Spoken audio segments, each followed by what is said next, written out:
So you've heard me talk lately that this is a seller's market, but you're not a seller, you're a buyer. You want to buy a home. How do you buy a home in a seller's market? Stick around, that's what I'm talking about today.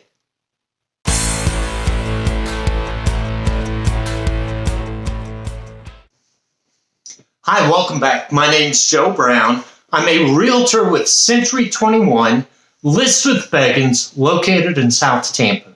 Thank you so much for being here with me today. So, as I always say, please, if you find this information useful, please hit the subscribe button, whatever side it's on. Leave a comment, give a thumbs up.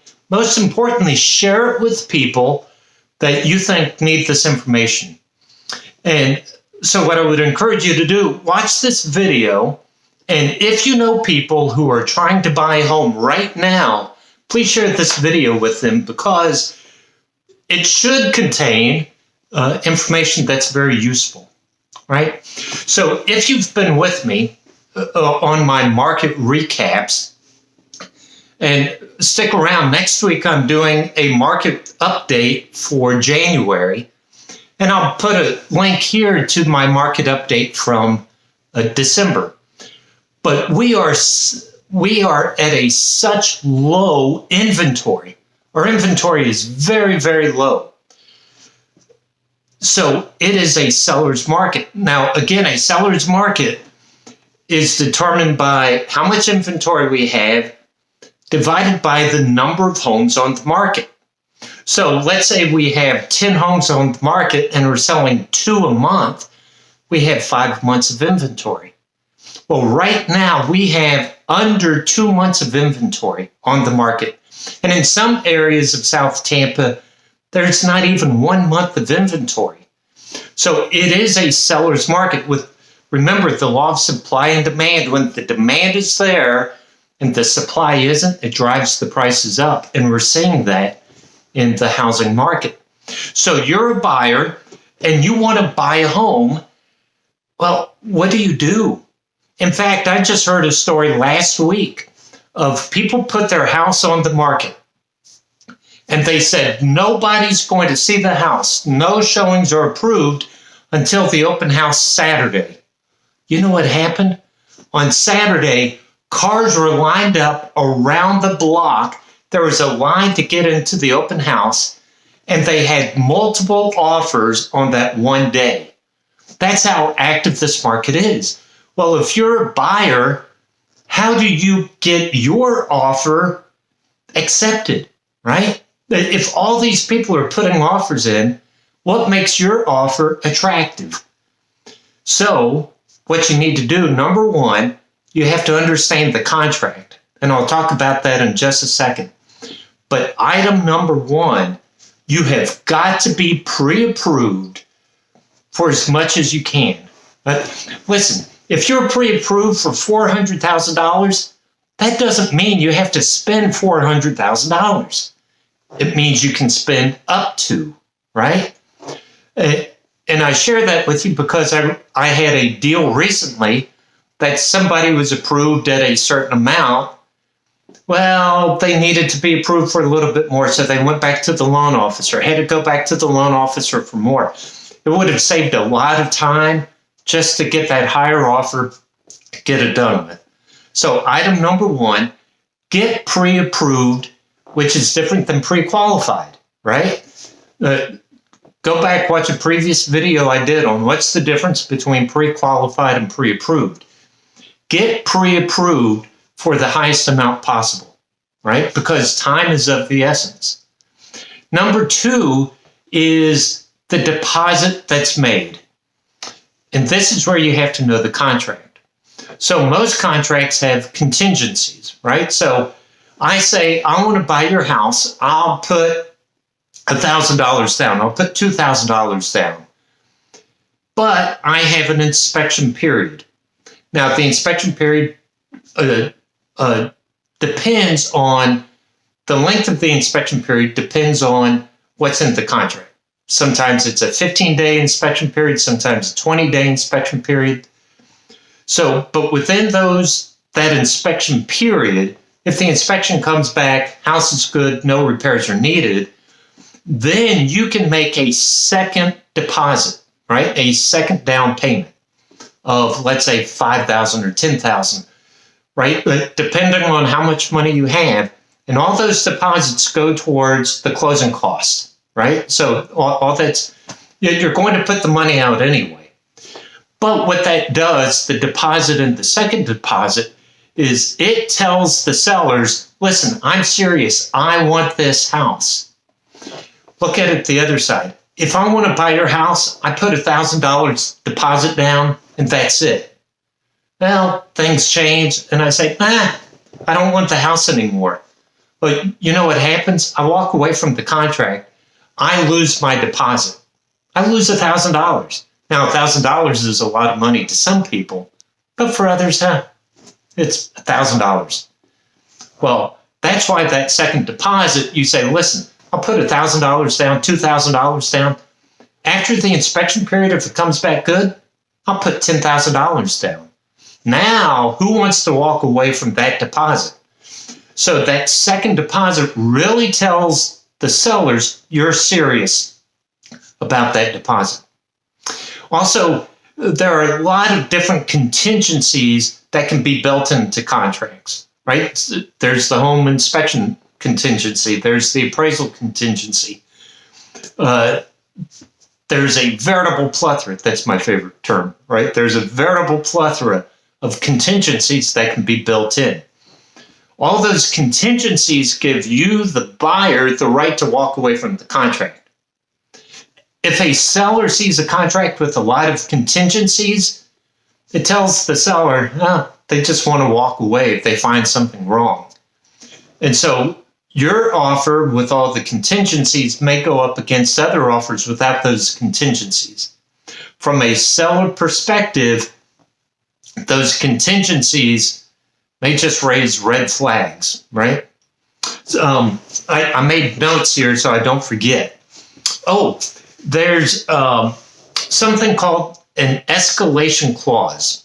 So think about an escalator at a store, right? It goes up and up and up. So let's say you want the house. So you put an offer in at $310,000. But you think there are going to be multiple offers. Well, let's say you're really willing to pay $317,000.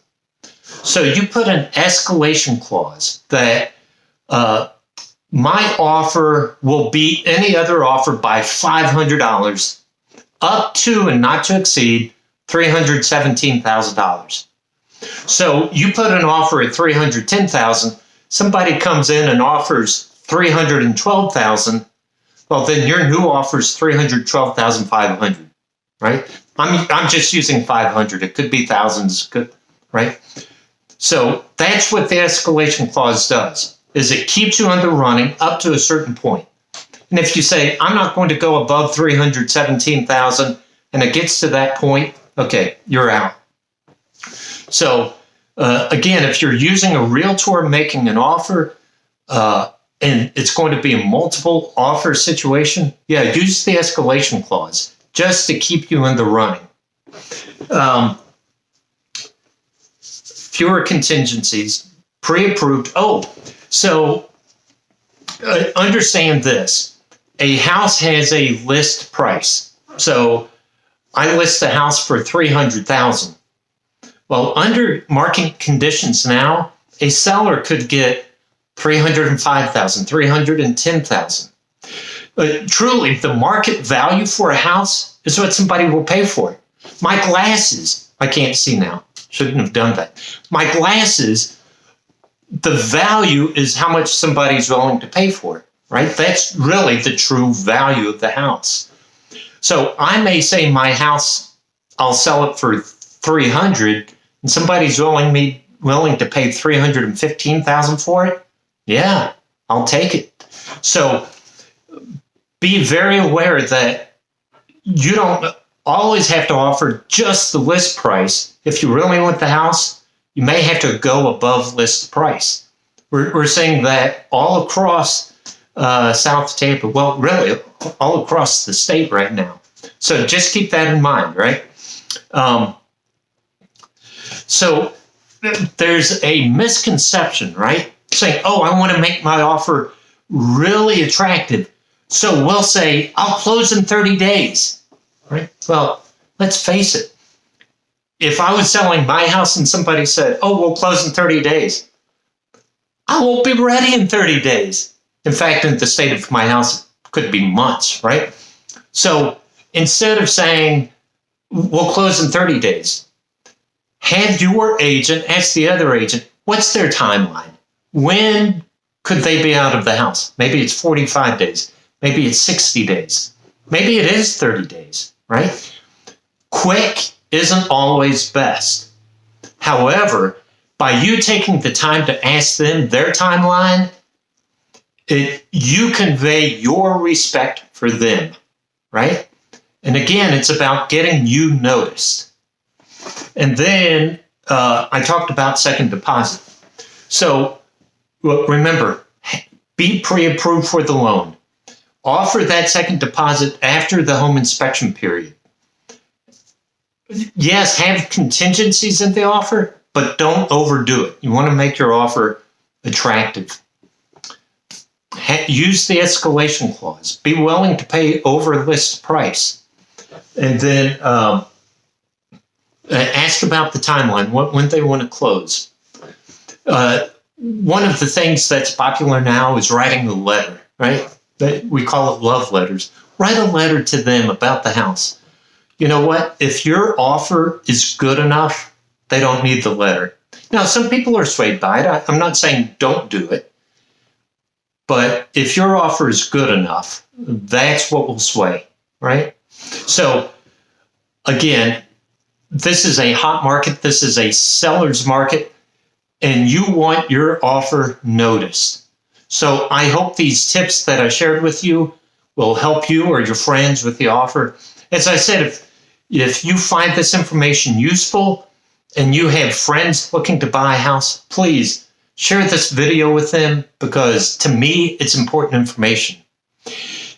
I want to be your trusted real estate advisor. So if you have friends who want to buy a house and don't have a realtor, please send them my contact information, right? You can find it in show notes below. You can go to my website, JoeBrownC21.com. Send me an email. My website has my phone number. Call me. Let me help you if you're buying a home or if you're selling a home, because it is a seller's market. We need inventory. Now, let me just put the caveat, because I've gotten requests from California. Hey, can you sell my home? I'm in California. I'm in Iowa. Listen, I'd love to. I'm only licensed in Florida, and I really only know this Central Florida area, right? The Hillsborough County, Pinellas County, maybe up to Pasco. This is what I know. So please reach out. Let me see how I can help you. Contact me. I thank you so much for spending time with me today. I hope you understand. I love sharing this information with you because South Tampa, Florida living is awesome.